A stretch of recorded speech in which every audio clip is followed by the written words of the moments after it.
कि कपास में कितना प्रतिशत रुई पाया जाता है। कपास में रुई की प्रतिशत मात्रा, रुई की प्रतिशत मात्रा यानी कपास में कितना प्रतिशत रुई पाया जाता है, तो 33% पाया जाता है। ये ध्यान रखना, कभी कभी 33 भी दे सकता है, 35%, लेकिन तो कपास में जो रुई की परसेंटेज मात्रा है, रुई की परसेंट मात्रा होती है 33% हो जाएगी। कितना हो जाएगा? 33% हो जाएगा। और कपास का रेशा किसका बना होता है? सेलुलोज का, देसी कपास। उसका अगर कोई चला जाता 43 नंबर कि गन्ने की अगेती किस्म कौन सी? कोसा 8436, जिसमें समझ लेना सीओ मतलब कोसा लगा रहता, वो अधिकतर किससे संबंधित होता है? गन्ना से। किससे? किसकी प्रजाति हो जाएगी? गन्ना की। जिसमें कुफरी लगा रहा था वो अधिकतर किसकी प्रजाति हो जाती? तो आलू की। तो गन्ने की अगेती प्रजाति कोसा 8436। अब 1 हेक्टेयर में गन्ने बोने हैं तो गन्ने की बीज दर कितनी होती है? मतलब अगर हमें 1 हेक्टेयर खेत की बुआई करना है तो गन्ने की बीज दर कितनी लगेगी? तो 35 से 40,000 टुकड़े। ये ध्यान रखना, सेट जिसे बोला जाता है, सेट या जिसे हम क्या कहते हैं? टुकड़े। तो 35 से 40,000 टुकड़े प्रति हेक्टेयर। और कितने? 3 आंख वाले, 3 आंख वाले। तो इतना ध्यान रखना कि गन्ने की बीज दर प्रति हेक्टेयर कितनी होती है? तो 35 से 40,000 टुकड़े प्रति हेक्टेयर हो जाएगी। कितना हो जाएगा? 35 से 40,000 टुकड़े प्रति हेक्टेयर हो जाएगा। एक बार दोबारा बताते हैं कि देसी कपास की बीज दर 16 से 18, अमेरिकन कपास की बीज दर 20 से 25 किलोग्राम।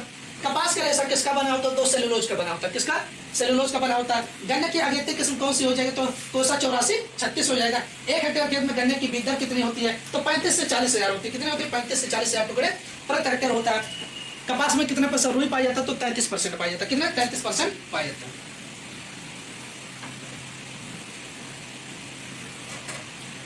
उसके बाद अगला क्वेश्चन आ जाता है।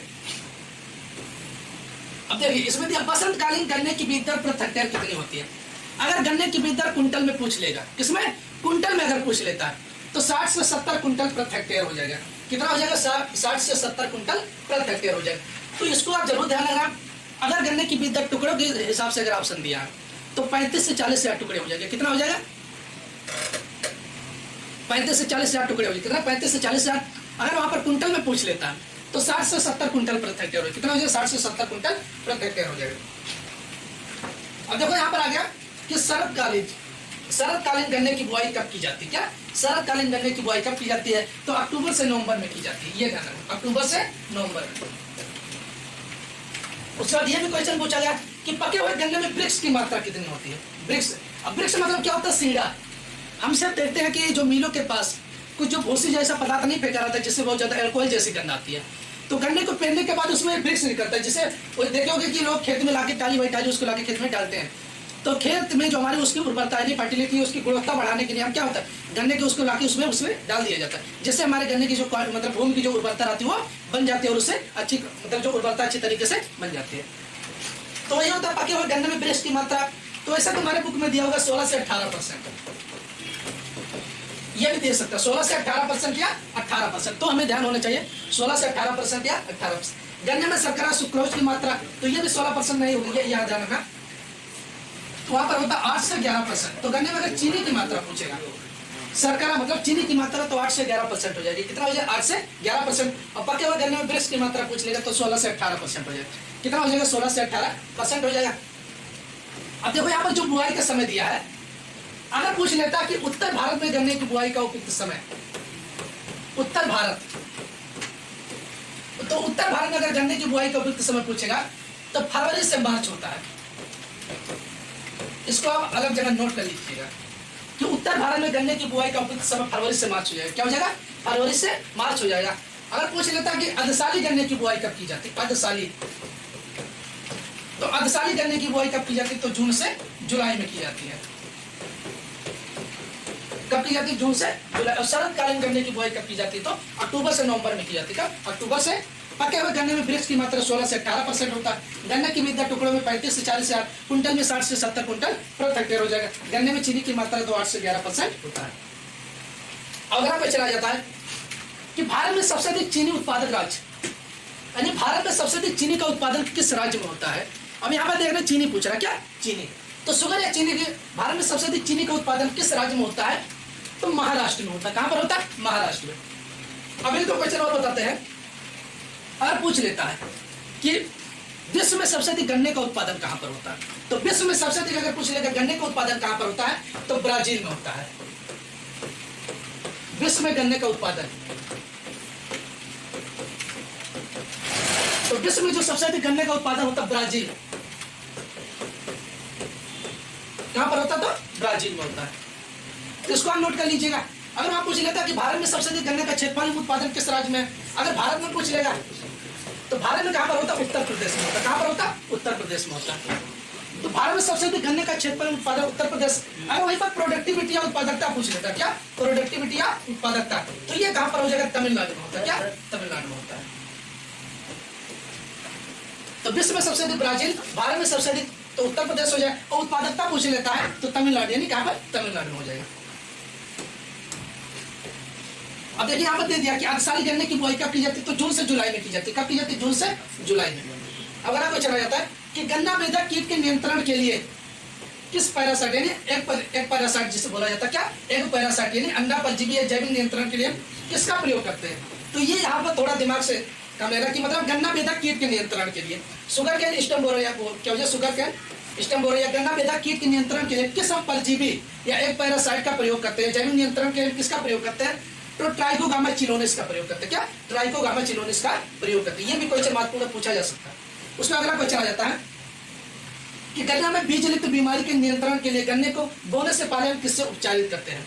हाँ, तो ये ध्यान रखना कि गन्ने को उपचारित करने के लिए हम किस दवा का प्रयोग करते हैं? तो एगलाल का प्रयोग किया जाता है। किसका? एगलाल का प्रयोग किया जाता है। एगलाल कैसे प्रयोग करते हैं कि हम गन्ने को शाम को लाकर उसको काट के 3 आंखों में बांट कर उसके बाद किसी हम गड्ढे खोदकर उसमें हम डाल देते, उसके बाद पानी डाल, उसमें पानी डालने के बाद उसमें हम दवा की मात्रा को डाल देते, तो वो रात में पूरा इसमें गन्ने में मतलब चला जाता है और ये उपचारित हो जाता है। उसके बाद सुबह उसके हम निकाल कर बुआई कर सकते हैं। तो ये ध्यान रखना, पहले हमें क्यों इतना ध्यान रखना कि गन्ने को उपचारित करने के लिए हम किस दवा का प्रयोग करते हैं? तो गन्ने को उपचारित करने के लिए हम किसका प्रयोग करते हैं? एगलाल का प्रयोग करते हैं। किसका प्रयोग किया जाता है? एगलाल का प्रयोग किया जाता है। गन्ना बेधक कीट के नियंत्रण के लिए किस पैरासाइट या जैविक नियंत्रण के लिए किसका प्रयोग करते हैं? तो ट्राइकोगामा चिनोनिस का प्रयोग करते हैं। अर्धसाली गन्ने की बुआई जून से जुलाई में। भारत में सबसे अधिक चीनी का उत्पादन तो महाराष्ट्र। अब हम नेक्स्ट क्वेश्चन देखते हैं।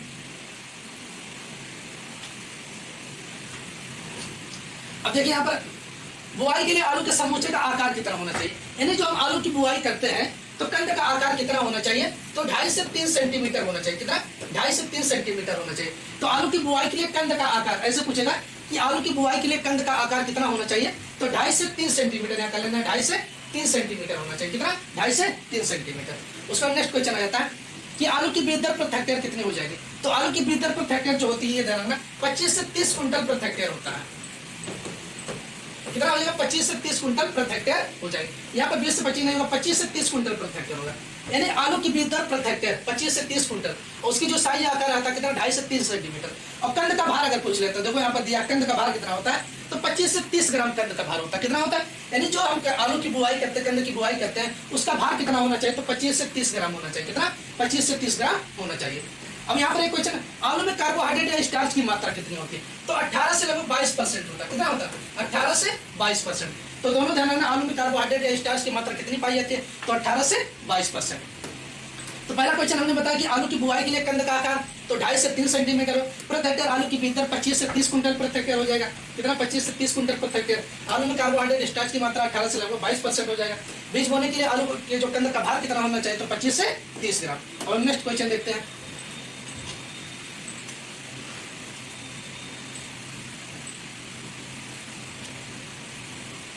अब देखिए यहाँ पर कुछ अभियंत्रण के क्वेश्चन दिए हैं कि कानपुर कल्टीवेटर में फार की संख्या कितनी होती है? जो हमारा कानपुर कल्टीवेटर होता है उसमें लगभग कितने फार पाए जाते हैं? तो कितने फार होते हैं? 5 फार होते हैं। कानपुर कल्टीवेटर में फार की संख्या 5। अब कल्टीवेटर की प्रमुख किस्में कौन कौन सी होती है? इनके मतलब कौन कौन सी इसकी किस्में या वैरायटी प्रजातियां पाई जाती हैं? तो पहला इसमें मैकार्मिक कल्टीवेटर, क्या हो जाएगा? मैकार्मिक। दूसरा हो जाएगा कानपुर कल्टीवेटर, और तीसरा हो जाएगा वावा कल्टीवेटर। ये इसके प्रकार होते हैं। किस्में कौन कौन सी, यानी कल्टीवेटर की किस्में प्रकार कौन कौन से हो जाएंगे? तो इनके में नाम ध्यान रखना, मैकार्मिक कल्टीवेटर, कानपुर कल्टीवेटर और वावा कल्टीवेटर। ये क्वेश्चन तो आया कि कानपुर कल्टीवेटर में फार की संख्या कितनी होती है? तो 5। अब अगला क्वेश्चन आ जाता है कि ट्रैक्टर चालित कल्टीवेटर में फार की संख्या लगभग कितनी होती है? जो हम सब देखते हैं कि खेती जुताई के लिए कल्टीवेटर का प्रयोग किया जाता है, उसमें लगभग कितने फार होते हैं? 9 और 11 दोनों। 9 फार हो सकते हैं और 11 दोनों। हमें ध्यान रखना, अक्सर जो फार आने लगे 11 फार आते हैं। क्या? 9 और 11 दोनों फार पाए जाते हैं। तो किसी में 9 रहता है और किसी में 11। तो ट्रैक्टर चालित कल्टीवेटर में फार की संख्या कितनी हो जाएगी? 9 और 11। उसके बाद ये क्वेश्चन पूछा गया कि कल्टीवेटर का प्रमुख कार्य क्या क्या होता है। ये क्वेश्चन आया पैटर्न में। तो पहला हो जाएगा नमी का संरक्षण, दूसरा हो जाता है मिट्टी का विलोडन, मतलब जो ढेले पड़ जाते हैं मिट्टी को तोड़ना, और तीसरा हो जाएगा खरपतवारों को नष्ट करना। क्या हो जाएगा? खरपतवारों को नष्ट करना। ये यही क्वेश्चन पूछा था, उसमें एक ऑप्शन दे दिया था आला बीज। तो उसमें तीनों ऑप्शन सही है। पहला क्या होता है? मतलब नमी का संरक्षण करता है। क्या करता है? नमी का संरक्षण। दूसरा मिट्टी का विलोडन, मतलब जो हमारे ढेले होते हैं मिट्टी को उसको भी तोड़ने का कार्य करता है। तीसरा क्या करता है? खरपतवारों को नष्ट करता है। तो कल्टीवेटर के ये कार्य तो हमें याद ही होना चाहिए कौन कौन से होते हैं। अब अपने नेक्स्ट क्वेश्चन देखते हैं।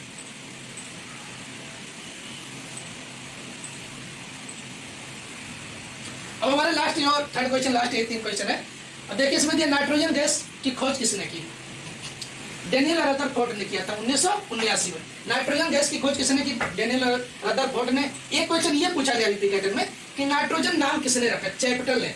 आप तो ये क्वेश्चन हमें जरूर ध्यान रखना कि नाइट्रोजन गैस नाम किसने रखा या नाइट्रोजन गैस नाम किसने दिया? तो चैप्टर ने दिया था। किसने? चैप्टर ने। उसके बाद आयतन के अनुसार वायुमंडल में नाइट्रोजन की प्रसन्न मात्रा आयतन के अनुसार अगर पूछ लेगा तो 79% होता है। अगर वहीं पर पूछ लेगा भार के अनुसार, इसके अनुसार भार के अनुसार वायुमंडल में नाइट्रोजन की प्रसन्न मात्रा तो 75% हो जाएगी। कितना? 75%। तो ये दोनों आप जरूर ध्यान रखना कि वहां पर आयतन के अनुसार पूछ रहा है या भार के अनुसार। अगर आयतन के अनुसार पूछेगा तो 79% पूछेगा, अगर भार के अनुसार पूछता तो कितना हो जाएगा? 75% हो जाएगा। तो इसमें यह क्वेश्चन महत्वपूर्ण सबसे ज्यादा कि नाइट्रोजन नाम किसने दिया? चैप्टर ने। उसके बाद आयतन के अनुसार 79% होता है और भार के अनुसार कितना हो जाएगा? तो 75% हो जाएगा। तो आज हमने लगभग जनरल एग्रीकल्चर में 60-62 क्वेश्चन कंप्लीट करा दिए। तो इतने जो क्वेश्चन थे हमने कंप्लीट करा दी। इसको आप अच्छे से नोट्स बनाइए, प्रॉपर तैयार करिए। बाकी आप सबका जो नेक्स्ट क्लास चलने वाला है एग्रीकल्चर का, चलेगा योगेंद्र सर पढ़ाएंगे। तो आप सभी लोग पुनः लाइव आ जाइए, मतलब 2-4-5 मिनट का आप सबके पास समय, पानी वानी पी के दोबारा बैठ जाइए और इसको प्रॉपर अच्छे से तैयार करिए। एक एक क्वेश्चन आपके लिए बहुत ही मायने रखेगा। ये भी क्वेश्चन आपका यहाँ पर छूटने ना पाए। जितना पढ़ा जा रहा है सब अच्छे से तैयार करिए। एक एक क्वेश्चन एग्रीकल्चर में जब मेरठ यूनिवर्सिटी पेपर बनाती है तो समझ लीजिए इसमें जो स्टूडेंट जितना याद कर ले जाएगा, जितना एक एक क्वेश्चन रट लोगे, उतने अच्छी तुम्हारी रैंक आएगी, क्योंकि एक लाइन के इसमें क्वेश्चन पूछा जाता है। अधिकतर सभी में जितने हमारे सब्जेक्ट लगभग सभी में 1 लाइन में क्वेश्चन पूछे जाएंगे। और मैथ के जो हमारे उदाहरण दिए जाते हैं चैप्टर के, उससे जो छोटा छोटा क्वेश्चन होता है वो देखिए उठा के रख देता है। 2 बिंदु की दूरी, ये सब जो उदाहरण दिया रहता है वही उठा के रख देता। तो इसीलिए सब अच्छे से तैयारी करो, किताब भी पढ़ते रहो, एक एक क्वेश्चन सब अच्छे से तैयार करते चलो। तो आज के लिए इतना ही रखते हैं। धन्यवाद।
प्रिय विद्यार्थियों, आप सभी का तिवारी एग्रीकल्चर एकेडमी में स्वागत है। लास्ट क्लास में विद्यार्थियों हमने गन्ने के विषय में आपको हल्का सा इंट्रोड्यूस कराया था। आज हम गन्ने के विषय में आपको बताएंगे विस्तृत जानकारी कि किस तरीके से गन्ने की स्वयं की जाती है, क्या क्लाइमेटिक कंडीशन होनी चाहिए, क्या गन्ने के लिए मृदा होनी चाहिए और किस तरीके से इसका जो है प्रोसेसिंग करना चाहिए गन्ने का, और क्या क्या इसके जो है लाभ है दैनिक जीवन में। हमने आपको पहले ही बता दिया था कि टेक्सटाइल इंडस्ट्री के बाद जो कपड़ा उद्योग है इंडिया का, उसके बाद दूसरे नंबर का इंडस्ट्री जो है गन्ना इंडस्ट्री है। और लगभग एग्रीकल्चर से जो इनकम होती है ऑल इंडिया की, उसमें लगभग 27 से 28% का कंट्रीब्यूशन है। क्यों है कंट्रीब्यूशन, इसको भी हमने आपको बता दिया था। क्योंकि इसमें चीनी प्रमुख कार्य है चीनी का, क्योंकि चीनी हर जगह पर लगभग यूज़ होती है। अगर आप कोई भी मीठा फूड मटेरियल खाएंगे, चीनी, गुड़, राब, खांड, ये सब यूज़ होगा। और हमने बताया था कि इसके यूजेस बहुत हैं। क्या क्या यूजेस हैं, चीनी बनती है, खांड बनता है, सीरा बनता है ना। सीरा के बाद इसमें जो है एल्कोहल भी बनता है ना। एल्कोहल को गैसोहाल के रूप में भी बताया था, ब्राज़ील में प्रोड्यूस होता है। 80% पेट्रोल होता है और प्लस 20% जो है एल्कोहल होता है, तो इसी को गैसोहाल कहते हैं। बगासेस होता है, मोलासेस होता है, प्रेसमड होता है। तो बगासेस से हम, इसकी जो खोई होती है बगासेस, उससे हम क्या करते हैं, उससे हम पेपर बनाते हैं, है ना। पेपर बनाने के काम आता है। मोलासेस जो है एल्कोहलिक सब्सटेंस है, और प्रेसमड जो होता है इसमें लाइम होने की वजह से ये सॉइल के रेक्लेमेशन के लिए यूज़ होता है। तो ये चीज़ें जो है गन्ने में ये भी बहुत यूज़फुल है। अभी हम आपको आगे बताएंगे इसमें बगासेस, मोलासेस और प्रेसमड का क्या क्या काम होता है। उसके बाद गन्ने में लगभग अगर सामान्य हम क्रशिंग करते हैं गन्ने की, तो लगभग 65% तक इसमें जो है जूस एक्सट्रैक्शन हो जाता है, 60 से 65% तक। और अगर राब की बात करें तो 18 से 20% राब निकलता है गन्ने में। और अगर हम चीनी की बात करें तो 8.5 से 11%, और गुड़ की बात करें तो 12 से 13-14% के करीबन गुड़ निकल आता है। फिर एक बार समझ लीजिए कि गन्ने में लगभग 60 से 65% तक जो होता है वो जूस एक्सट्रैक्शन होता है, यानी कि जूस निकलता है, रस निकलता है गन्ने का। और इसके बाद हम कहें कि राब का, अगर राब कितनी निकलेगी तो 18 से 20% राब निकलेगी। और इसके बाद अगर हम गुड़ की बात करें तो 12 से 14% के करीबन गुड़ निकलेगा, और चीनी सबसे कम 8.5 से 11% तक निकलती है। और इसका प्रोडक्शन विद्यार्थियों बहुत अधिक होता है पर हेक्टेयर में, है ना। लगभग प्रोडक्शन होता है। प्रोडक्शन अगर हम देखें गन्ने का तो 700 से 800 क्विंटल प्रति हेक्टेयर होता है। और अच्छा, इसका हाईएस्ट प्रोडक्शन अगर देखें गन्ने का तो 1000 क्विंटल प्रति हेक्टेयर तक इसका प्रोडक्शन प्राप्त हुआ है ना। 700 से 800 क्विंटल प्रति हेक्टेयर के करीबन उत्पादन होता है, लेकिन हाईएस्ट प्रोडक्शन इसका जो है 1000 क्विंटल तक भी खेतों में जो है प्राप्त हुआ है। और एक इसकी खासियत है कि इससे रेटून प्राप्त की जाती है। और रेटूनिंग में एक ये खासियत होती है कि रेटून जो होती है इसमें अगर हम सेकेंड क्रॉप लेना चाहें तो ले सकते हैं। और इसमें क्या होता है, रेटून में 20% हम जो है नाइट्रोजन एक्स्ट्रा देते हैं। कितनी नाइट्रोजन एक्स्ट्रा दे देंगे, 20%, है ना। 20%, कभी कभी 25 भी किसी किताब में लिखा हो सकता है, ये कोई बहुत बड़ा मुद्दा नहीं है, लेकिन 20% एग्जैक्ट होता है। 20% हम अत्यधिक अगर नाइट्रोजन देंगे तो हमारी जो है रेटून क्रॉप जो है सामान क्रॉप से, जैसे सामान में हमने मान लीजिए लिखा हुआ है किताबों में, किसी में 160 लिखा है, किसी में 180 लिखा है, या किसी में रेंज दी है 160 से 180 kg नाइट्रोजन प्रति हेक्टेयर के हिसाब से हम गन्ने में डालते हैं। तो उसका 20%, है ना, उसका 20% जो है हम अधिक दे देंगे रेटून क्रॉप में। रेटून का मतलब है पेड़ी फसल। पेड़ी का मतलब है कि गन्ना काटने के बाद जो है जो दूसरी उसका टिलर्स उससे निकलते हैं, कल्ले निकलते हैं, उन्हीं को हम रेटून क्रॉप कह देते हैं। और हमने बताया कि न्यूट्रिएंट्स बहुत ज़्यादा ये क्रॉप चाहती है ना। तो 160 से 180 किलोग्राम नाइट्रोजन, 80 किलोग्राम फास्फोरस और लगभग 60 किलोग्राम जो है पोटास की आवश्यकता होती है। और अगर हो सके तो वाईएम भी इसमें जो है पहले प्रोवाइड करा दी जाए, तो ये इसमें एक चीज़ है। और इसके बाद खरपतवारों की अगर गन्ने में बात करी जाए तो खरपतवार जो होते हैं, क्योंकि पूरी साल के करीबन होता है, तो हम खरीफ और जायद के अलग अलग, खरीफ, रबी और जायद के खरपतवार, अलग अलग खरपतवारों की बात करेंगे कि हर मौसम में खरपतवार इसके लिए आता है ना। तो अलग अलग तरीके से वैसे खरपतवार, इसमें पत्रचट्टा भी होता है, दूब घास भी होती है, सोरगम भी हो जाता है, बहुत सारे प्रकार के जो है खरपतवार। सोरगम हेल्पेंस, जिसे बरू घास कहते हैं, है ना। हेल्पेंस जो होता है वो बरू घास होती है, ठीक है, वो भी इसमें हो जाती है। और अगर हम कीट और डिजीज नियंत्रण की बात करें तो गन्ना में प्रमुख रूप से जो मुख्य डिजीज है वो रेड राट होती है, जिसमें एल्कोहलिक महक आती है। अगर खेत में हम घुसे तो एल्कोहलिक प्रकार की महक आती है गन्ने के खेत से, तो रेड राट होता है। कोलेक्ट्रोट्राइकम फाल्केटम नाम जो इसका कारक है। और अगर हम रेटून स्टंटिंग आरएसडी की बात करें तो क्लेबेवेक्टर के कारण होता है ना, सूट। और इसके बाद अगर हम बात करें गन्ने में, और अगर कीट नियंत्रण की बात करें तो कीट नियंत्रण में इसमें बहुत सारे कीट लगते हैं। टॉप बोरर लगता है, सूट बोरर लगता है, व्हाइट फ्लाई लगती है, गुरदासपुर बोरा लगता है ना, दीमक भी लगती है। तो ये जैसे गुरदासपुर बोरा है, एसिगन्ना स्टेनेला होता है। और टॉप बारर ट्राइगोग्रामा ट्राइकोराइजा नोवेला होता है टॉप बोरर, है ट्राइकोराइजा नोवेला टॉप बोरर होता है। और इसके बाद अगर हम और भी बहुत सारे इंसेक्ट इसमें लगते हैं, है ना, लेकिन प्रमुख रूप से यही टॉप बोरर पूछा जाता है, सूट बोरर पूछा जाता है, गुरदासपुर बोरर पूछा जाता है और दीमक के विषय में, व्हाइट फ्लाई के विषय में पूछा जाता है। तो इतने सारे इंसेक्ट विद्यार्थियों गन्ने के हो गए। अब हम बात करते हैं कि इन सभी का नियंत्रण, तो नियंत्रण के लिए अगर हम बात करें तो नियंत्रण के लिए भी थोड़े इंसेक्टिसाइड या थोड़ा पैरासिटाइड्स का यूज़ किया जाता है। पैरासिटाइड्स जो होते हैं वो जो है खा जाते हैं अगर इंसेक्ट को, तो या उसके अंडे को खा जाते हैं, जैसे ट्राइकोग्रामा वगैरह है जो इंसेक्ट के अंडे को खा जाते हैं। तो ये विद्यार्थियों पैरासाइट नहीं है। पैरासाइट और पैरासिटाइड में अंतर होता है। पैरासाइट दूसरे को खा नहीं पाता है, वो छोटा होता है। जैसे देखिए आज बेसिक अंतर बताते हैं पैरासाइट और पैरासिटाइड में। ये मान लीजिए कोई हॉस्ट है, जैसे आप हो, मान लीजिए या आप हैं, अब जो जो देख रहे हैं वो सभी आप, और ये आपके सर में जू है, ये आपके सर में जू है। जू जो होगा ये आपसे छोटा है, तो ये आपके शरीर में आपको बिल्कुल मार नहीं देगा। क्या करेगा? बिल्कुल मारेगा नहीं, लेकिन आपके शरीर को हानि पहुंचा रहा है दिस, और अपने लिए लाभ का खून खोज रहा। तो दिस इज अ पैरासाइट। ये आपका पैरासाइट हो गया। क्या हो गया? ये आपका पैरासाइट हो गया। अगर पैरासिटाइड की बात करें विद्यार्थियों, तो पैरासिटाइड जैसे सिमिलर पैरासिटाइड जो होता है, ये देखिए पैरासाइट हो गया, जिसे हम कह देंगे पैरासाइट। मोटी भाषा में हम समझा रहे हैं आपको, अंग्रेजी में इसकी डेफिनेशन नहीं बता रहे हैं। ये आप होस्ट हैं, ये जू है, और जू ने होस्ट को नुकसान पहुंचाया, लेकिन मार नहीं, सीधा नहीं, लेकिन बहुत लंबी प्रोसेस के बाद ये मार पाएगा। एकदम से नहीं, झपट्टा नहीं मार देगा इसके ऊपर, जैसे शेर जो होता है हिरन को एकदम से खा जाता है। तो ये पैरासाइट थोड़े हुआ है हिरन का। ये पैरासिटाइड प्रीडेटर हुआ, इसे कहेंगे प्रीडेटर। क्या कहेंगे? प्रीडेटर। ये तो बड़ा है, शेर जो है जब अपने शिकार से बड़ा होगा वो प्रीडेटर कहलाएगा, और पैरासाइट छोटा होगा। अगर बराबर की, है ना, बराबर की कुश्ती हो, जैसे कहा जाता है नेवला कुश्ती, तो वो वाली कुश्ती होगी तो पैरासिटाइड कहलाएगी। ठीक है, बात समझ में आ रही होगी आप लोगों को कि पैरासाइट जो होता है वो फास्ट से, पोषक से छोटा होता है और धीरे धीरे उसे नुकसान पहुंचाता रहता है। अब अगर प्रीडेटर की बात करें या प्रे की बात करें, प्रीडेटर की बात करें, तो वो बड़ा होता है, जैसे शेर ने हिरन को खा लिया, वो प्रीडेटर है। और पैरासिटाइड की बात करें तो बराबर का है, इसीलिए ट्राइकोग्रामा को पैरासिटाइड कहा जाता है। वो इंसेक्ट के लगभग इक्विवेलेंट होता है और उसके अंडे को चट कर जाता है ना। जैसे अगर कोई पक्षी है, एक पक्षी दूसरे पक्षी के अंडे को बराबर का हो या खा जाए, तो वो उसका जो है पैरासिटाइड हो गया। ठीक है, तो ये विद्यार्थियों आपको बात आई होप समझ में आई होगी। और इसकी सामान्य सी जो कल्टीवेशन है, इसमें कल्टीवेशन में बहुत सारे मेथड ये हैं कि किस प्रकार से गन्ने को बोया जाता है ना। बोने के बहुत सारे मेथड है, फ्लैट मेथड है, ट्रेंच मेथड है ना, फरो मेथड है, रंगून मेथड है ना, और बहुत सारे मेथड हैं। तो बहुत अलग अलग जगह से निकाले गए, उनके विषय में बताएंगे। कुछ स्पेशल टाइप की वैरायटियाँ हैं गन्ने की, उनके विषय में बताएंगे।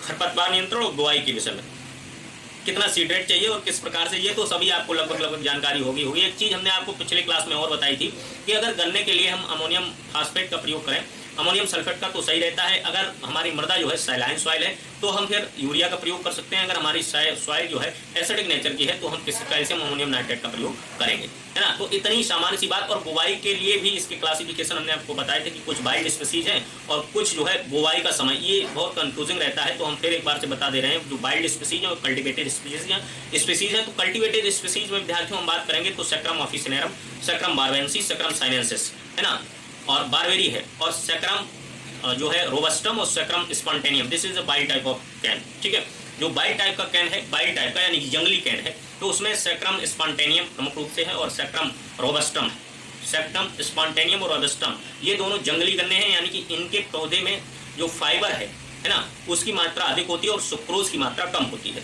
और अगर वहीं हम कल्टीवेटेड कैन की बात करें तो कल्टीवेटेड में सैक्रम स्पॉन्टेनियम होता है, सैक्रम बारबेरी होता है, सैक्रम ऑफिसिनेरम होता है, सॉरी स्पॉन्टेनियम तो वाइल्ड है, सैक्रम बारबेरी होता है और सैक्रम साइनेंसिस होता है। तो विद्यार्थियों साइनेंसिस गन्ना है, this is basically from China, है ना। जो साइनेंसिस कैन है आपका, ये चाइना का गन्ना है। ऑफिसिनेरम जो है प्रमुख रूप से हमारे यहाँ चीनी मिल के लिए कल्टीवेटेड किया जाता है। इसमें क्रोमोसोम 2n=80 होता है।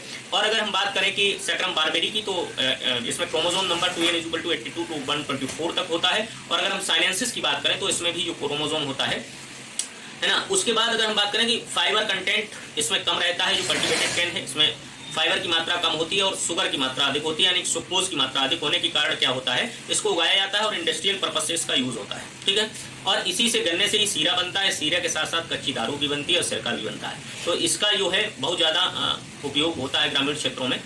तो ये हुआ आपका जो है शुगर कैन। ठीक है, तो बहुत सारा इसका जो है यूज़ है। और हमने मृदा के विषय में, इसके विषय में थोड़ा सा आपको हल्का सा इंट्रोडक्शन शुरुआत में दिया था। ये भी हमने बताया था कि हाईएस्ट प्रोडक्शन जो है बर्ड में जो प्रोडक्टिविटी है वो यूएसए की अधिक है, प्रोडक्शन ब्राजील में होता है, और एरिया जो है इंडिया का भी अधिक है।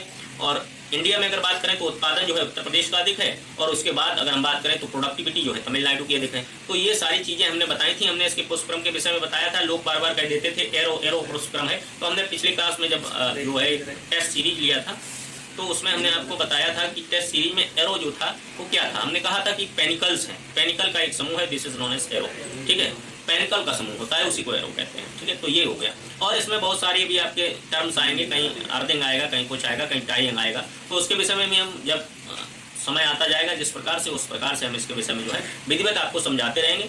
और ये और बुवाई के समय के विषय में एक बार समझ लें, और हमारी तरफ से एक बार और आप समझिए ज़्यादा लिखा तो है ही है, नोट तो हम दे ही देंगे, समझने की मेन रूप से बात है, नोट्स तो प्रोवाइड हो ही जाएंगे, है ना, कहीं पर आप पढ़ भी सकते हैं, लेकिन बेसिक कॉन्सेप्ट क्या है वो हम बताने का आपको प्रयास कर रहे हैं। तो बुवाई के लिए एक मेन रूप से जो होता है अधिशाली गन्ना होता है, एक एक्साली गन्ना होता है ना। और जो अधिशाली गन्ना होता है उसकी बुवाई आप जून जुलाई में करेंगे। आप ऐसे समझ लीजिए, अधिशाली का मतलब आधे साल में चले जाएं, जनवरी से साल शुरू होती है, आधे में आप जाएंगे जून जुलाई हो जाएगा, बस ये मोटा कंसेप्ट। और एक्साली का मतलब साल के शुरुआत में आपको ये जनवरी से फरवरी में, ठीक है। और जो इसी को एक्साली गन्ने को ही बसंतकालीन गन्ना कहते हैं। और अगर हम बात करें शरदकालीन गन्ने की तो वो जो होता है वो उसकी बुवाई हम अक्टूबर नवंबर में करते हैं, ठीक है। तो इस प्रकार से आपको जो है पूरा का पूरा याद रखना है, ठीक है। तो एक साली गन्ना जो होता है वो लगभग 12 महीने का होता है, और अधिशाली गन्ना जो होता है वो 18 महीने का होता है। अधिशाली गन्ना जो होता है लगभग 18 महीने का होता है, एक साली जो है 1 साल का होता है। तो इस प्रकार से आप एक मोटा मोटा व्यू लेके चलेंगे। और जो हमारा गन्ना ट्रांसप्लांट खेत में किया जाता है, जिसकी बुवाई की जाती है, उसमें लगभग 3 आंखें होनी चाहिए, है ना, क्योंकि जो है पेड़ी सीधी सीधी बोई जाती है। हमने आपको बताया था कि सीड का प्रोडक्शन नॉर्थ इंडिया में गन्ने का नहीं होता है, सीड का प्रोडक्शन केवल और केवल साउथ इंडिया में गन्ने का होता है ना। और ये सीड का प्रोडक्शन जो साउथ इंडिया में होता है ये केवल और केवल रिसर्च फार्म पर ही होता है, रिसर्च सेंटरों पर ही होता है। हमारे जो किसान भाई इसको जो है कभी भी गन्ने का सीड प्रोडक्शन नहीं करते हैं, वो केवल पेड़ी को ही इसके सीड प्रोडक्शन के रूप में लेते हैं, है ना, जो पेड़ी होती है गन्ने की। और गन्ने की पेड़ी ही बेसिकली जो है सीड के रूप में दी भी जाती है बहुत सारे रिसर्च सेंटरों में, क्योंकि जो भी कल्टीवेटर जो वैरायटी है आपकी, चाहे को 0238 है, तो वो जो है ट्रकों के माध्यम से एक स्थान से दूसरे स्थान तक पहुंचा दी जाती है ना। तो ये हमारी जो है बात हुई विद्यार्थियों, प्रमुख रूप से आपको एक ओवरव्यू दिया गन्ने के विषय में। अब बात करते हैं, एक और पॉइंट इसमें आता है कि गन्ने का कितना पोर्शन बोना चाहिए। तो ऊपर का 1/3, जैसे ये पूरा गन्ना है हमारा 100% लंबा, 100% की लंबाई है इस गन्ने की, तो इसका 1/3 यानी कि 33% ये ऊपर वाला पोर्शन जो है ये हम काट के बुवाई के लिए यूज करते हैं, यानी कि यही सीड मटेरियल है, या इसी को हम कहें प्रोपोगेटेड प्रवर्धन का मटेरियल, है ना। तो इसी को हम कह देंगे प्रवर्धन का मटेरियल, ठीक है, ऊपर वाला पोर्शन यही प्रवर्धन का मटेरियल है। इसको इसलिए यूज करते हैं, हम आपको पहले भी बता दे चुके हैं, क्योंकि इसमें ग्लूकोज की मात्रा जो होती है अधिक होती है, जिससे हमारी स्प्राउटिंग गन्ने में अधिक होती है, कल्ले अधिक निकलते हैं। और अगर हम दूसरी बात करें कि इसमें अगर पकने के समय गन्ने में अगर टेम्परेचर अधिक हो जाता है विद्यार्थियों, तो फिर एक और समस्या आ जाती है कि जो सुक्रोज है हमारा, सुक्रोज तापमान अधिक होने की वजह से ग्लूकोज में कन्वर्टेड हो जाता है, जिससे कि गन्ने की क्वालिटी घट जाती है ना। जो क्वालिटी है गन्ने की वो डिटेरियोरेट हो जाती है। तो ये चीज भी आपको जो है समझना चाहिए कि अगर गन्ना पकने जा रहा है और उस समय अगर टेम्परेचर अधिक होता है तो सुक्रोज की मात्रा जो है गन्ने में वो घट जाती है और ग्लूकोज की मात्रा बढ़ जाती है, तो इसके उत्पादन पर प्रभाव पड़ता है, ठीक है। तो इतनी चीजें आपको याद रखनी है। कभी कभी एक और समस्या आती है बहुत बड़ी किसानों के सामने, छात्रों के सामने कभी कभी पूछ दिया जाता है प्रश्न कि अगर गन्ने को गिरने से बचाना हो, लॉजिंग के लिए, लॉगिंग नहीं लॉजिंग, लॉजिंग का मतलब होता है, हमने आपको पिछली बार भी एक क्लास में बताया था कि अगर गिरने से बचाना है तो हम क्या करेंगे। तो विद्यार्थियों गिरने से अगर बचाना है तो हम ट्रेंच मेथड का प्रयोग करते हैं बुवाई के समय, या फिर हम अगर ट्रेंच मेथड का प्रयोग नहीं भी कर पाते हैं बुवाई में तो ट्रेंच ऐसा ही लिखा जाएगा आपका सीधा सीधा। अगर हम बुवाई का प्रयोग नहीं भी कर पाते हैं विद्यार्थियों ट्रेंच मेथड के द्वारा,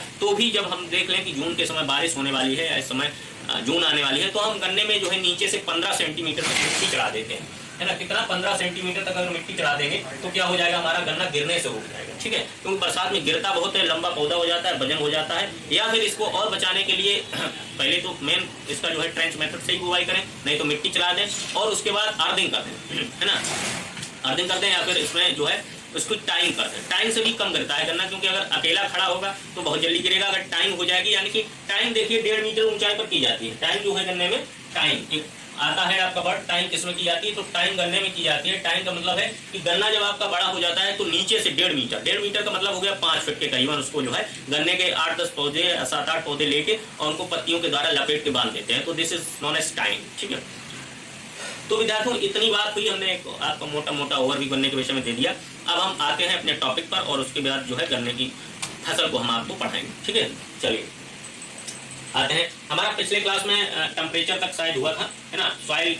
हाँ, तो गन्ना एक C4 पौधा है, हमने आपको पहले ही बताया था कि गन्ना हुआ, मक्का हुआ, ये कैसे पौधे हैं, ये C4 पौधे। ठीक है, C4 प्लांट है गन्ना और मक्का। C3 की अगर हम बात करें तो धान है, गेहूं है, इस तरीके के पौधे होते हैं। और अगर हम कैन प्लांट की बात करें तो जीरोफाइट्स होते हैं ज़्यादातर, है ना, जो डेजर्ट रीजन में होते हैं, मरुस्थलीय क्षेत्रों में होते हैं, उन्हें कैन प्लांट कहा जाता है। ठीक है, तो गन्ना एक C4 पौधा है, हम आपको पहले ही बता चुके थे। गन्ना की 3 कल्टीवेटेड प्रजातियां हैं और 2 जंगली प्रजातियां हैं, वही आपको सीधा सीधा यहाँ पर हमने मेंशन किया है कि 3 कल्टीवेटेड है और 2 जंगली है। अब कल्टीवेटेड में हमने आपको पहले ही बता दिया था कि सैक्रम ऑफिसिनेरम है, सैक्रम बारबेरी है, सैक्रम साइनेंसिस है। ठीक है, सैक्रम ऑफिसिनेरम है, सैक्रम बारबेरी है, सैक्रम साइनेंसिस है। This is a cultivated variety of can. अगर हम कैन में जो है बात करें कल्टीवेटेड के अलावा वाइल्ड स्पीसीज की, तो वाइल्ड में हमने आपको बता दिया था कि वाइल्ड में स्पॉन्टेनियम है और रोबस्टम है। आपको बिल्कुल याद कंठस्थ हो जाना चाहिए। फिर हम एक बार दोहराते हैं, सैक्रम ऑफिसिनेरम है, सैक्रम जो है बारबेरी है, सैक्रम जो है आपकी साइनेंसिस है ना। साइनेंसिस जो है चाइना कैन कहा जाता है, चीन का गन्ना है ये, है ना। और इसमें जो है फाइबर की मात्रा बहुत कम होती है, सुक्रोज कंटेंट अधिक होता है। चीन वाले कभी घाटे का सौदा नहीं करते हैं, फायदे का सौदा करते हैं। ठीक है, तो इसलिए जो है ये देखिए 3 प्रकार के गन्ने आपको हमने बताए थे, जो पहले ही बता दिए हैं, आपको मेंशन कर दिए हैं। सैक्रम ऑफिसिनेरम है, सैक्रम बारबेरी है, सैक्रम जो है साइनेंसिस है। ठीक है, ये जीनस है, ये स्पीसीज है, Saccharum officinarum, Saccharum barberi, Saccharum sinensis, noble cane इसी को कहा जाता है। और इसकी बैंकट आपको अगर हम कहें तो विजार्ड ऑफ कैन कहा जाता है। ये हमने आपको टीएस बैंकट को ये पहले भी हमने आपको बता दिया है, क्योंकि इन्होंने नोवेल कैन की खोज की थी टीएस बैंकट ने। अगर किसी को लिखना है तो लिख सकते हैं, टीएस बैंकट ने इन्हीं को father of wizard of sugar cane कहा जाता है ना, विजार्ड ऑफ शुगर कैन कहा जाता है टीएस बैंकट जी को। और इन्होंने जो है सैक्रम ऑफिसिनेरम की खोज की थी, जिसे नोवेल कैन कहा जाता है, और इसी का प्रोडक्शन ज्यादा होता है। हमने आपको बताया है चीनी उद्योग के लिए। चीनी हमने बताया था ना, उत्तर प्रदेश में चीनी उद्योग एवं गन्ना विकास विभाग स्पेशल डिपार्टमेंट ही चलता है उत्तर प्रदेश सरकार का, जिसका नाम है चीनी उद्योग एवं गन्ना विकास विभाग उत्तर प्रदेश शासन, है ना। तो ये नोवेल कैन है, इसमें जो है 2n=80 होता है। इसमें जो है इंडियन कैन है ना। और इंडियन कैन जो है इसमें देखिए थोड़ा फाइबर अधिक होने के कारण चीनी उद्योग वाले इसे ज्यादा नहीं लेते हैं। और चाइनेंसिस है, ये चाइना कैन होता है, इसमें जो है 2n=118 होता है। ये आपको पहले ही हमने सारा का सारा जो है चीजें आपको एक बार बता दी थी। ठीक है, तो आप इसको जो है फिर दोबारा समझ सकते हैं, आपकी पीडीएफ इसकी जो है दे दी जाएगी। आप एक एक लाइन क्लियर करते हुए चलिए। ठीक है, सैक्रम ऑफिसिनेरम है, बारबेरी है, सैक्रम साइनेंसिस है, इसको नोवेल कैन, इसको इंडियन कैन, इसको चाइनीज कैन कहते हैं। ठीक है, तो ये सारी चीजें आपकी जो है वो चलिए आगे विद्यार्थियों हम देखते हैं वाइल्ड स्पीसीज में। अगर हम बात करते हैं नेक्स्ट, तो वाइल्ड में हमने आपको बता दिया है कि वाइल्ड में सैक्रम जो है स्पॉन्टेनियम है और सैक्रम रोबस्टम है। ये जंगली गन्ने हैं। जंगली गन्ने का मतलब कि जंगली रूप में पाए जाते हैं, इनको कल्टीवेटेड नहीं किया जाता है। ठीक है, ये जंगली है। ठीक है, यहाँ पर थोड़ा आप समझ जाए, हमने पहले ही बता दिया है कि वाइल्ड स्पीसीज। ठीक है, वाइल्ड का मतलब होता है जंगली, यहाँ थोड़ा मिस्टेक लिखा हुआ है, चलिए कोई बात नहीं। आपको हमने पहले ही बता दिया है कि जंगली है या वाइल्ड इसी को कहते हैं। तो जंगली का मतलब है कि इसमें क्या है, इसमें जब जंगली चीज होती है तो फाइबर का कंटेंट अधिक होता ही होता है।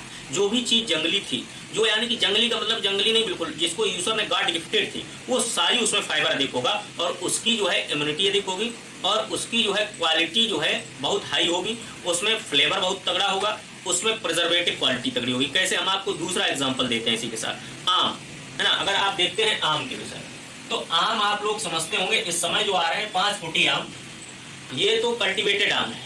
अगर हम पुराने आम का बात करें तो देसी आम में अगर आप देसी आम देखेंगे तो देसी आम बहुत छोटा होता है, यही मेन आम था पहले, है ना। और इसमें देखिए आप फाइबर अधिक, देसी आम देखेंगे इतना बड़ा, उसमें रेशा बहुत होता है, लेकिन उसका जो है टेस्ट बहुत अलग होता है। जब वो पकता है फ्लेवर बहुत अलग अलग टाइप के होते हैं उसके, और उसकी प्रिजर्वेटिव क्वालिटी अच्छी होती है। अगर अचार देसी आम का आप रखते हैं तो खराब होने के चांसेस बहुत कम होते हैं।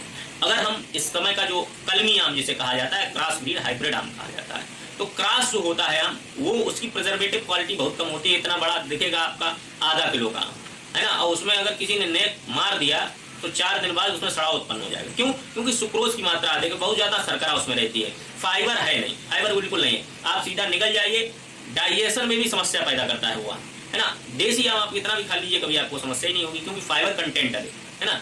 तो ये देसी और जो है कल्टीवेटेड में अंतर है ना। इस समय कल्टीवेटेड, क्योंकि उत्पादन बढ़ाना हमारा मेन उद्देश्य हो गया था 1967-66 में ग्रीन रेवोल्यूशन आई थी, तो उत्पादन पर काम किया गया। क्वालिटी पे काम नहीं किया गया, है ना। अब क्वालिटी पे काम किया जा रहा है। तो देसी का मतलब है वाइल्ड, एक तरीके से जंगली, है ना। और यही गन्ने की स्थिति देखिए आ गई। अब यहाँ पर हमने जैसे ही जंगली की बात की तो देखिए सैक्रम स्पॉन्टेनियम और रोस्ट्रम ये दोनों जंगली हैं। अब जंगली में एक देखिए, पहले स्पॉन्टेनियम में लो शुगर, शुगर की मात्रा बहुत कम, यानी कि हाई फाइबर, फाइबर इंक्रीज कर रहा है उसमें। और यहीं पर अगर हम दूसरा और देखेंगे वेरी लो शुगर रोबस्टा में, और अधिक शक्कर कम और अधिक फाइबर की मात्रा ज्यादा, ठीक है। तो जो देसी गन्ने होते हैं देखें पतले होते हैं बिल्कुल, है ना, पतले होते हैं, लेकिन क्या होता है उनमें शक्कर भी कम निकलती है, यानी कि शुगर भी कम होता है।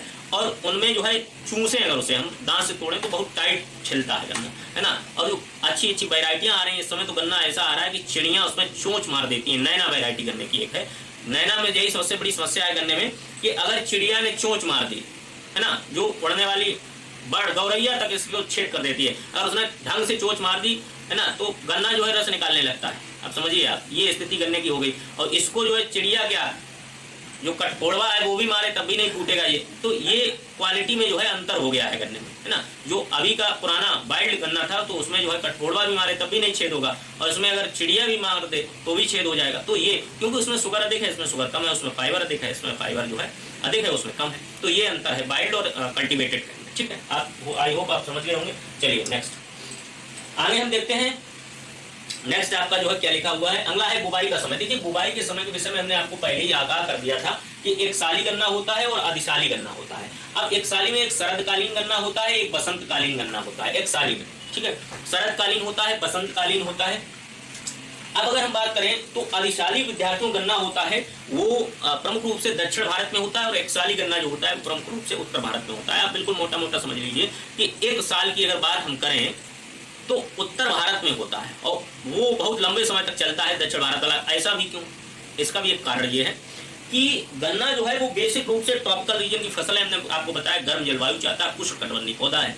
अब दक्षिण भारत में अगर हम सिंचाई की बात करें तो सिंचाई के साधन कम है, उत्तर भारत में सिंचाई के साधन अधिक है ना। तो फास्ट जो है पानी भी बहुत चाहिए। आपको पता है कि 1500 mm तक पानी चाहिए होता है, कहीं कहीं 1600 1650 mm तक गन्ने की क्रॉप के लिए पानी लिखा है। वाटर रिक्वायरमेंट तो आपने पढ़ी होगी।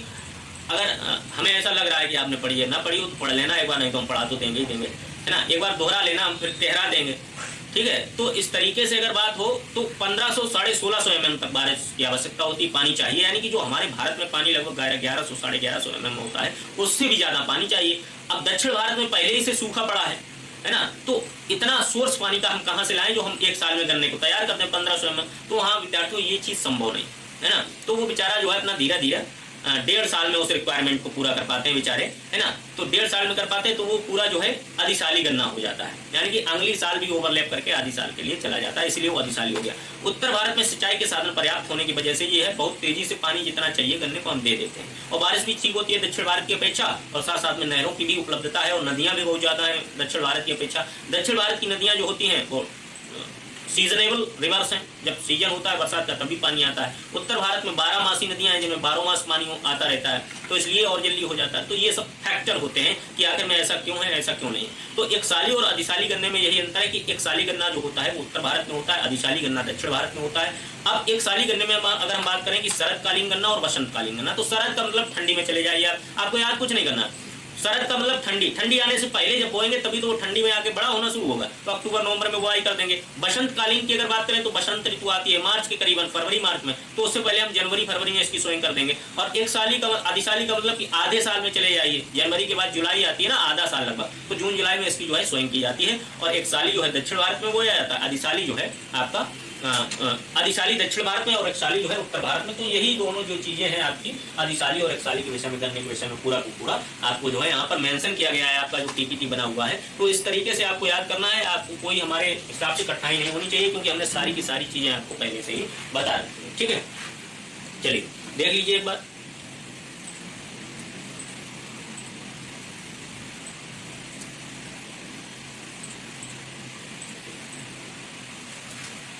आप लोगों ने पढ़ लिया होगा, जो लिखा है, जो हमने बताया वही लिखा है, और कुछ नहीं। हम उतने बता ही देते हैं पहले से ही आपको जो लिखा हुआ है, इससे ज्यादा कुछ नहीं है यहाँ पर, है ना। और इससे ज्यादा वो पूछेगा भी नहीं, पूछेगा क्या, कुछ है ही नहीं, है ना, लिटरेचर ही नहीं है इससे ज्यादा। और अगर हम बोना चाहें इसको तो ग्रीन हाउस में बो सकते हैं, लेकिन गन्ना ग्रीन हाउस में करना हमें लग रहा कोई ज्यादा समझदारी का विषय नहीं है, है ना। फालतू में जितने का ढोल नहीं उतने का मजीरा फूटने वाला हाल है, तो इसलिए इसको ग्रीन हाउस में हम नहीं तैयार कर सकते हैं। तो ये स्थिति गन्ने की आपको जो है दिखाई दे रही होगी। चलिए आगे हम गन्ने के विषय में देखते हैं विद्यार्थियों और क्या लिखा हुआ है। अब बात आती है गन्ने की रोपाई के विषय में। तो देखिए ये सब रोपाई की विधियां लिखी हुई हैं, ठीक है। अब रोपाई की विधियों में देखते हैं हम, ट्रेंच मेथड भी लिखा हुआ है इसमें, फ्लैट मेथड भी लिखा हुआ है, फरो मेथड भी लिखा हुआ है, 3 मेथड लिखे हैं। मेथड तो खैर गन्ने की बुवाई के बहुत सारे हैं। तो प्रमुख रूप से जो है फ्लैट मेथड पूछा जाता है, समतल, और समतल में जो है पूछा जाता है, देखिए ये 8 से 10 सेंटीमीटर है ना, 8 से 10 सेंटीमीटर है। तो एक मोटी मोटी अगर हिसाब लगाएं जो पूछा जाएगा आपसे, ये इतने मेथड तो हमने आपको एक्स्ट्रा जानकारी के लिए बता दिया है कि आपको कहीं जो है समस्या ना हो, अगर कहीं ज्यादा गहराई से भी पूछ लेता है। लेकिन एक मोटा सा मेथड ये है कि गन्ने को अगर हम बोएं, समतल ही ज्यादातर बोया जाता है, फर्रो में भी बो दिया जाता है, तो लगभग स्पेसिंग जो है रो टू रो स्पेसिंग और प्लांट टू प्लांट स्पेसिंग जो पेड़ी से पेड़ी की दूरी की होती है। जैसे हमने गन्ना ये बोना शुरू किया तो एक पेड़ी यहाँ पर रखी, एक यहाँ पर रखी, एक यहाँ पर रखी, एक यहाँ पर रखी, है ना, फिर एक यहाँ रखी, एक यहाँ रखी, एक यहाँ रखी, एक यहाँ रखी। अब जो रो टू रो विद्यार्थियों यहाँ से यहाँ की जो डिस्टेंस होगी गन्ने की, वो हमारी लगभग 75 से 90 सेंटीमीटर होनी चाहिए, है ना, रो टू रो वाली। और अगर हम पेड़ी से पेड़ी की बात दूरी की बात करते हैं तो यहाँ से यहाँ की दूरी जो विद्यार्थियों होती है वो हमारी लगभग 8 से 10 सेंटीमीटर। ये फ्लैट का मेथड है, यानी कि समतल गन्ना की बुवाई का मेथड है ना, जो रो टू रो डिस्टेंस है ना, इसमें लिखा भी होगा कि दूरी बोते हैं। इसमें शायद ये नहीं क्लियर किया गया इस विधि में गन्ने की गहरा है ना और तथा दूरी पर बोते हैं, ठीक है। तो गहराई भी इसमें दे दी गई है। तो गहरा का मतलब देखिए फ्लैट में तो गहराई का कोई ज्यादा महत्व तो हमारे हिसाब से मायने नहीं रखता है, तो लेकिन फिर भी 8 से 10 सेंटीमीटर इसलिए गहरा भी वो देते हैं कि जो है उसका जर्मिनेशन होने में कल्ला निकले, तो मतलब थोड़ा हल्का सा गहराई होनी चाहिए सामान्य क्रॉप से, क्योंकि उसमें जो है स्प्राउट में दम होती है गन्ने में, क्योंकि पूरी की पूरी हम पेड़ी को बो देते हैं। छोटा मोटा तो सीड होता नहीं गन्ने का, जो हमने डाल दिया खो गया। जितना सीड छोटा